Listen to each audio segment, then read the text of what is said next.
Well, the senior Congress leader Kapil Sibal hit out at the BJP over the detention of the Farooq Abdullahs under the Public Safety Act and they questioned whether the step was promoted by the MDMK. Chief Vaiko's plea in the Supreme Court seeking the direction that the former Jammu and Kashmir CM be produced before it. Abdullah has now been detained under the stringent of the Public Safety Act, which enables authorities to detain any individuals for 2 years without trial.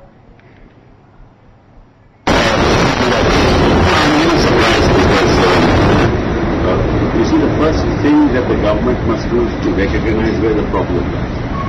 Unless you recognize where the problem lies, you will not be able to find a solution. The problem all started with demonetization. The economy was well on its way back to a 7-8% growth pattern till demonetization. And what demonetization did was it didn't allow cash transactions to take place, especially in the informal and the rural sector, which resulted in nobody being able to buy, and the inventories were already there. So nobody was able to sell. There were no buyers. And so we knew that this would happen. Dr. Manmohan Singh said there would be a fall of 2% in the GDP. Actually, it's beyond 2%. And if you look at the GDP in the context of the old method of tabulation, it is about 3.5%. So you must recognize the fact that you destroyed the future of the economy in India and therefore destroyed people's futures. And I'm surprised that someone says that it has come as a surprise. I mean, for an economist, it should not come as a surprise. This was bound to happen because you destroyed the rural economy, especially the agricultural sector and the informal sector.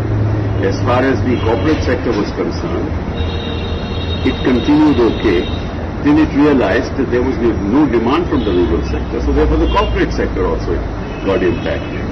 And especially the commercial transportation sector, because the fewer the trucks flying, commercial trucks flying on the road, which means there are not enough goods that are being transported, which means there's not enough demand. And the reason for not enough demand actually goes back to the decision to demonetize.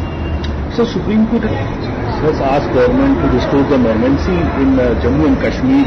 Although PSA has been revoked on the Farooq Abdullah, and at the same time, yesterday Chief Justice of India, Honorable Chief Justice of India, said that he may visit Jammu and Kashmir if required. I don't understand what restoration of normalcy means.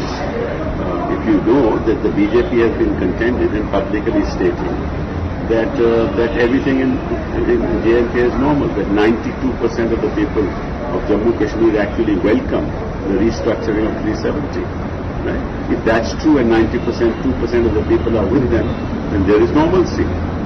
Then why the internet is down, while mobile phones are not being allowed to function? So on the one hand, the claim is of normalcy and welcoming such changes by the people of Kashmir. On the other hand, there is the imposition of detention de facto, and then when somebody challenges it, then de jure detention under the PSA.